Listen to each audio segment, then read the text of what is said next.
Welcome to the History in Focus channel. Be sure to subscribe so you don't miss more videos like this one. Summary executions in the Wild West were acts where a person was executed without undergoing a formal trial, often in public, as a way to punish serious crimes.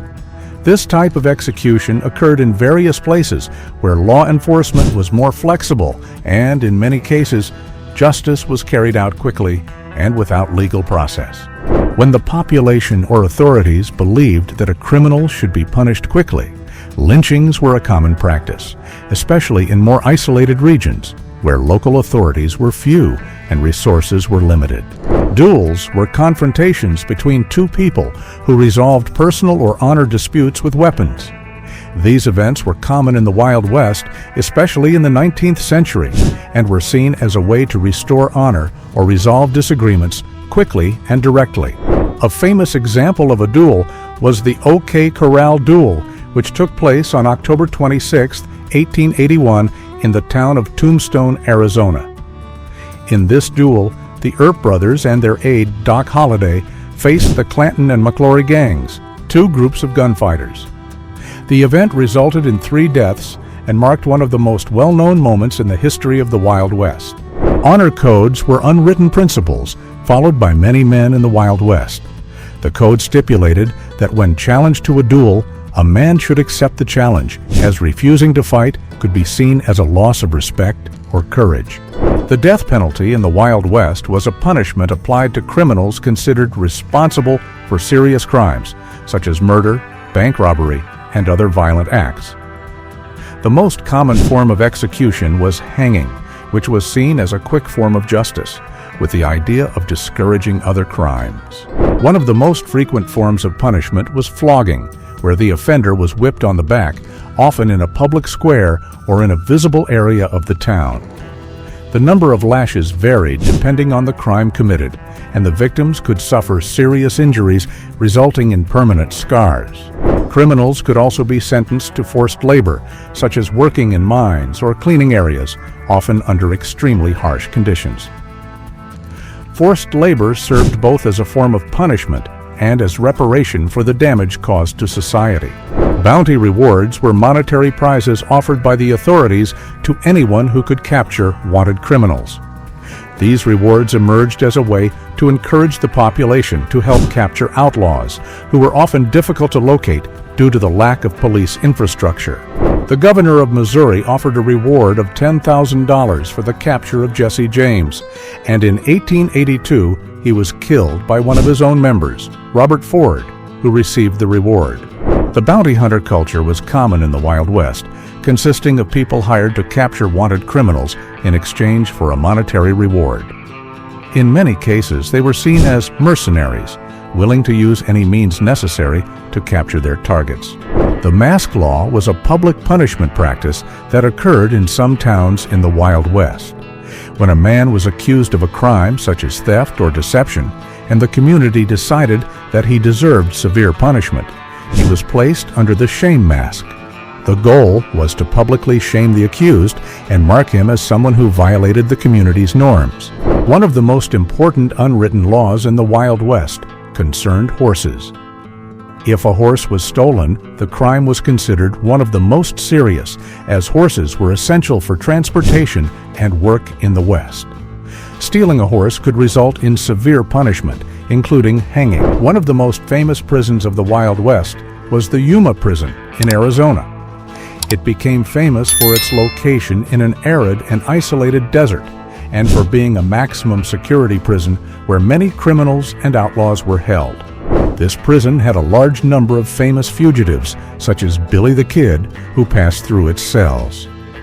Its famous brick and iron wall was a symbol of the harshness of the Western penal system. Tom Horn, a bounty hunter and gunslinger, was accused of killing a young boy in 1901. Although Tom Horn was convicted and hanged, many believe his conviction was unjust and that he was lynched as part of personal revenge rather than for a real crime. Sam Bass was a famous outlaw of the Wild West, known for robbing trains and banks. After being captured, Sam Bass was taken to the town of Round Rock, Texas, where he was surrounded by a large crowd.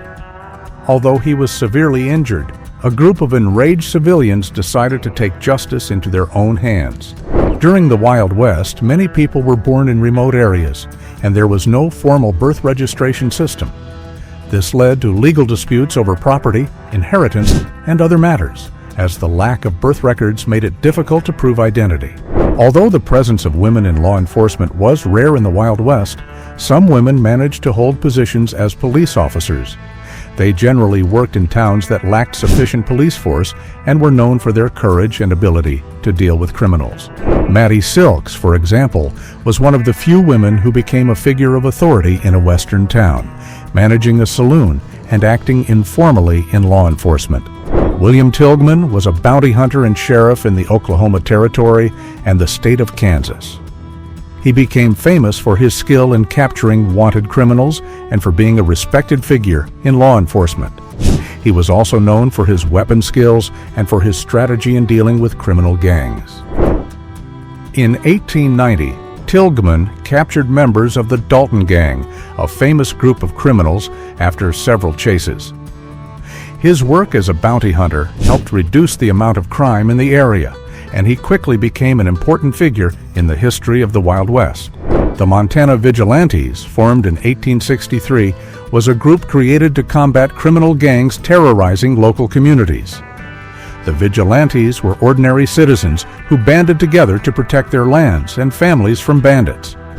They, on many occasions, made quick judgments and applied severe punishments, such as hangings, without a formal legal process. Estate justice was the practice of resolving disputes over the inheritance of a deceased person without the intervention of a formal judicial system. When a man died, his property was often left without a clear will. In many isolated areas of the Wild West, estate justice was settled through direct disputes, such as confrontations or even duels. In many communities, the idea of justice was not based on formal courts, but rather on good faith justice, where a man's word was his greatest proof. If someone committed a crime, the word of a witness or respectable citizen could be enough for them to be considered guilty. The sheriffs of the Wild West dressed in a practical and imposing manner to ensure their authority was recognized. They wore hats, usually made of felt or cowboy hats, which were typical of the time. The hat helped protect them from the sun and identified the person as a figure of authority. The star badge, usually made of metal, was placed at the front of the shirt or vest, signaling the sheriff's position. The boots, made of leather, were essential for daily work and for riding horses, as horseback riding was common. The jails of the time were makeshift and improvised prisons, built in small towns or rural areas where there were no resources to build large prison establishments. These jails were located in wooden buildings, stables, or even barns, often with iron bars or wooden gates. Prisoner escapes were common in the Wild West, especially due to the precarious conditions of the jails. In some cases, prisoners received help from outside accomplices or other prisoners. Escapes were often followed by chases, as sheriffs or bounty hunters tried to recapture the fugitives. Pancho Villa, one of the most famous Mexican revolutionary leaders, was captured in 1916 after a series of military activities against the Mexican government and the forces of the United States. Villa, who was responsible for violent attacks along the border between Mexico and the United States, was briefly imprisoned. A major event in the history of outlaws was the Northfield bank robbery, which occurred in 1876, carried out by brothers Jesse and Frank, who were part of the famous outlaw group, the James Younger Gang. During the robbery, local police and citizens joined together to face the criminals, resulting in the death of several gang members and the capture of Jesse James. In some towns, citizens gathered in makeshift courts, where they decided the punishment to be applied to captured criminals. Although these popular trials were quick, they were often seen as fair by the community, as local authorities had little ability to handle crimes. One of the most well-known legal conflicts between Native Americans and settlers was the Sioux War of 1876, which took place on the Great Plains, in what is now the state of Montana. During this war, the Sioux and Cheyenne resisted the invasion of their lands by settlers and military forces. One of the key moments of the Sioux War was the Battle of Little Bighorn on June 25, 1876, where the forces of Commander George Custer were defeated by the native forces. This event is famous because it was one of the greatest victories of Native Americans during the colonization period. The Indian Removal Act, signed in 1830, forced several tribes to leave their lands. In addition, the government attempted forced assimilation, requiring Native Americans to adopt the customs and culture of settlers, including education in schools, where they were prohibited from speaking their languages or practicing their traditions. The Wounded Knee Massacre in 1890, where hundreds of Lakota Sioux were killed by U.S. troops while unarmed. This massacre is one of the tragic milestones of the conflicts, reflecting the end of the military power of Native tribes in the West. During the expansion to the West, many Native Americans and African Americans were targets of unjust lynchings, often without any real accusation or with unfounded accusations. Lynching was often used to intimidate minorities and reinforce social control through fear. Mary Ann was a woman who lived in Montana in the year 1862.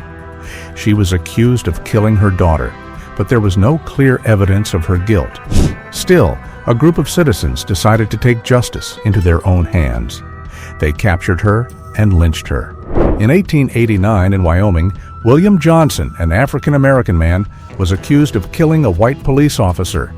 He was arrested without a formal trial. Without waiting for a legal process, a group of people lynched William Johnson, hanging him in a public square. Wyatt Earp was one of the most famous bounty hunters of the Wild West.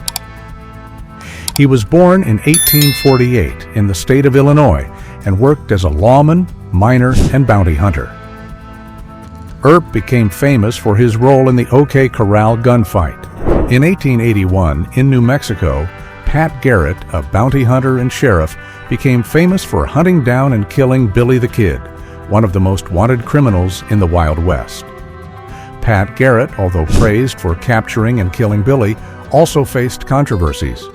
Some believed Billy was wronged and that his death was unnecessary. Charlie Siringo was a famous bounty hunter of the Wild West, known for his skill in capturing criminals and outlaws. Working as a detective for the Pinkerton National Detective Agency made him one of the most respected hunters of the time. In 1907, he published a book called A Texas Cowboy, in which he detailed his experiences as a bounty hunter and detective. The book became an important historical source, offering a unique insight into the operations of bounty hunters in the Wild West and about the life of one of the most notable detectives of the era. John Slaughter was a bounty hunter active in the regions of Arizona and Texas during the late 19th century. He became known for his skill in capturing outlaws and wanted criminals, as well as for his role as sheriff in several towns in the West. The jails in Wild West towns were very primitive, and some places used iron chairs to hold the most dangerous criminals, with prisoners being tied to iron chairs or chains during their incarceration. One such person who had this experience was J.P. Robinson, who was arrested in Nebraska in 1901 for running a scam in which he bought beer with Mexican dollar. The Cowboy Code was a set of rules and principles followed by the field workers responsible for cattle management in the Wild West. This code was not a formal law, but a series of conduct norms that helped maintain order among cowboys, especially in an environment where formal law was hard to apply. The code involved values like respect for others, loyalty, and honesty. In addition, the Honor Code also included rules regarding the treatment of animals. Cowboys were known to be very careful with the animals under their responsibility, and an important part of the code was ensuring the cattle were well treated and not overburdened. There was an unwritten law that prohibited men from riding without a gun belt. The justification was that if the man was without the belt, he would be defenseless in a dangerous environment and could not protect himself or others. However, unarmed people ended up being even more defenseless and exposed to danger due to this custom, as they were seen as easy prey. In the Wild West, especially in desert regions, water was a precious and often scarce resource. Many legal disputes arose over the ownership of water sources. Informal laws were established to resolve water disputes, but these laws varied from town to town, with conflicts arising between farmers, miners, and native communities. Many men in the Wild West followed an unwritten code of gentlemen, which dictated that a man should never attack another in his home or while in a vulnerable position. This meant that duels, if necessary, were often held outdoors, in the middle of a street or in open areas, to ensure a fair fight between the participants. The gunmen of the Wild West often followed their own honor code. A gunslinger who attacked someone from behind or in a treacherous manner could be considered a man without honor and would lose respect in the community. Although it seems unlikely today, some places in the Wild West allowed citizens to compete in knife throwing as a form of recreation or skill demonstration. There were designated areas for this, and in some cases, it was seen as a way to prove courage or strength of character. With the growth of railroads in the Wild West, new types of criminals emerged, such as train robbers. These criminals robbed trains, looting cargo, and even kidnapping passengers. The authorities soon realized they needed a specialized police force to combat the train robbers. This led to the formation of Pinkerton agents, one of the first private detective agencies, which helped capture many of these criminals. Although today Las Vegas is famous for its casinos and nightlife, during the Wild West era, it was a frontier town where laws were frequently disregarded. The town was known for being a place where criminals could hide and do business out of reach of authority. The Comanches followed a very strict code regarding honor and respect, with severe punishments for breaking important rules, such as betrayal or theft of sacred goods. These codes of conduct were often more respected within the tribes than any external law imposed by settlers or military forces. Some outlaws of the Wild West were known as hired guns. They were hired to steal, intimidate, or even kill at the behest of others. For example, some bandits were paid to steal cattle, while others were paid to kill business competitors or political enemies. Cattle theft was a common crime in the Wild West, and there was an unwritten law among cowboys that governed cattle ownership. If a cowboy was caught stealing cattle from another, the punishment was usually harsh, with lynchings and public executions being common practices. The Homestead Act of 1862 allowed any citizen willing to work the land for 5 years to claim it as their own. However, this also led to many legal and territorial conflicts, as settlers often clashed with Native Americans or other settlers over who had the right to which piece of land. In many parts of the Wild West, sheriffs used silver star badges. However, the stars were not standardized, and each town or county could choose the shape and material of the badge. Some sheriffs also used gold or bronze badges, depending on the region. In some regions, there were groups called Avengers, formed by family or friends of murdered people. These groups operated outside the law, seeking revenge against those responsible for the crimes.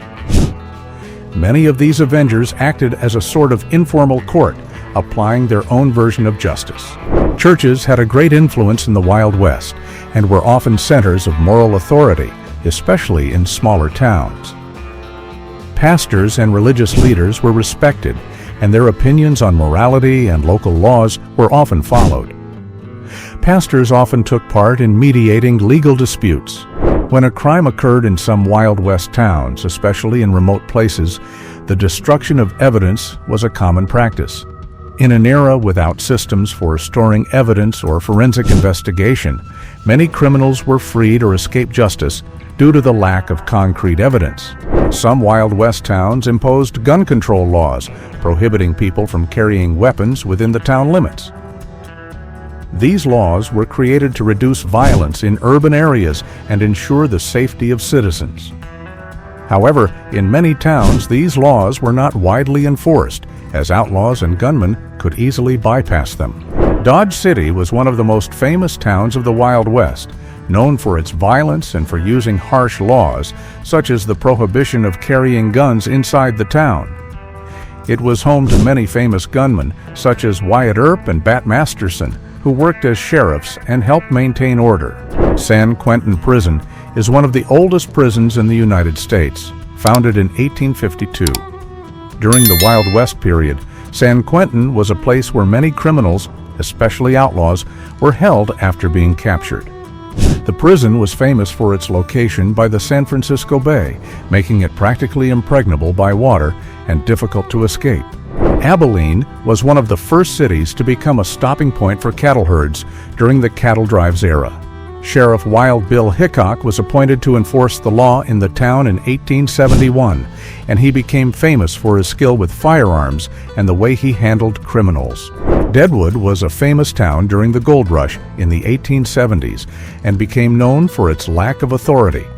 For a long time, the town was a center of criminal activities, with many violent disputes between miners, bandits, and criminals. The town only gained true law enforcement when Sheriff Seth Bullock was appointed. In many areas of the Wild West, property destruction was seen as a form of revenge or justice. If someone was accused of theft or treason, the community could attack the accused's property as a form of popular justice. Gambling was a popular activity in Wild West towns, with saloons and gambling tents crowded with players. However, in some areas, gambling was outlawed, which resulted in confrontations between local authorities and saloon owners.